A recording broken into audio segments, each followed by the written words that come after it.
Now to Tuesday's State of the Union address on Capitol Hill. President Trump delivering the critical speech as he battles poor polling numbers and questions about his administration's conduct over the Epstein files.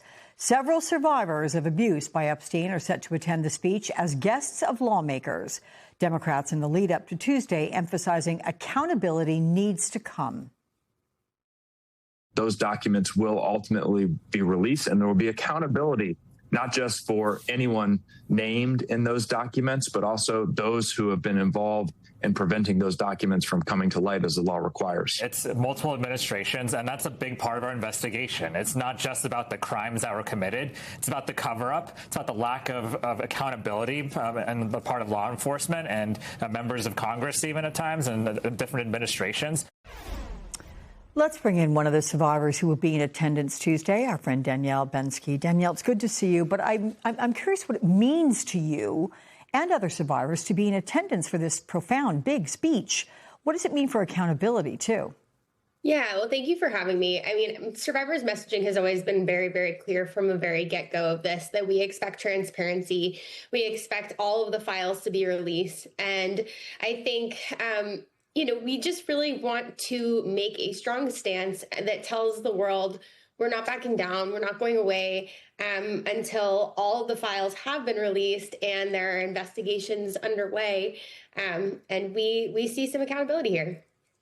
Any nerves here? I mean, did you have reservations at all before accepting the invitation from Senate Minority Leader Chuck Schumer? Do you have any worries ahead of Tuesday? I mean, it's always a nerve-wracking experience. None of us are politicians, but safety in numbers, we're all, many of us will be there. There will be, I believe, 10 to 12 survivors there. But of course, going with the senator is incredible. And he's been such a strong proponent, and he's backing Virginia's law. So it's just a really great opportunity for us to talk about what Virginia's law is, which would eliminate the statute of limitations for adult victims. Or just eliminate the statute of limitations civilly. So hopefully we can continue to drive that forward. You have Attorney General Pam Bondi, who caught a lot of heat when she refused to acknowledge the survivors in the room during her congressional hearing. Do you expect President Trump to do the same? And what message does that send? I'm not sure. I think there's always sort of this lost empathy. And I'm hoping, at these big events that we go to pretty regularly these days, we just want to feel human. We want to feel seen. And so I'm hoping that at some point he will acknowledge survivors. But honestly, I don't think many of us are very hopeful about that. Do the survivors, the 10, 12 of you that'll be there, have any plans for displays during the speech? Will there be a press conference afterwards?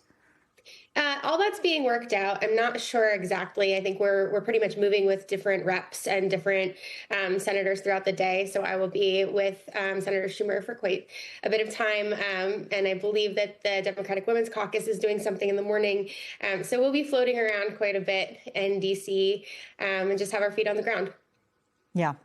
You mentioned Virginia's law, so I want to just make sure viewers understand that in better totality here. It does honor the late Virginia Giuffre. It eliminates the statute of limitations on victims to sue in civil cases over sexual abuse and sex trafficking.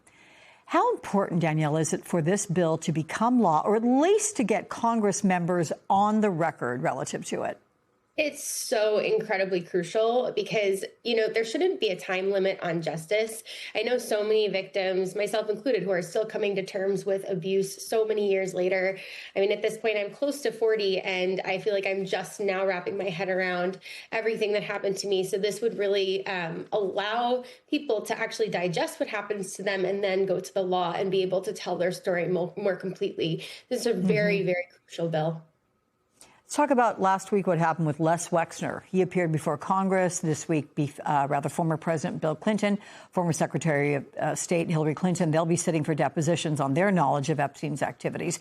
But what does it mean to you to see such high-profile people being questioned after so long? And is there anyone that congressional committees have not called that you want to see or that you're waiting for? Definitely. We want hearings. We want more people to be called in and having to testify. The fact that Les Wexner said that he had never been questioned up until this point is beyond me. But we are starting to see these tiny little glimmers of accountability when we look across the pond, our neighbors in the UK, such accountability with the arrest of Prince Andrew, or no longer Prince Andrew, formerly Prince Andrew. And so we're starting to see these small fissures and cracks, and it's just really important that we keep shining the light in the darkest places. Yeah, well, you will certainly be a light there at that meeting on Tuesday night, and we'll be watching for you as always. Danielle, thank you so much. Thank you so much.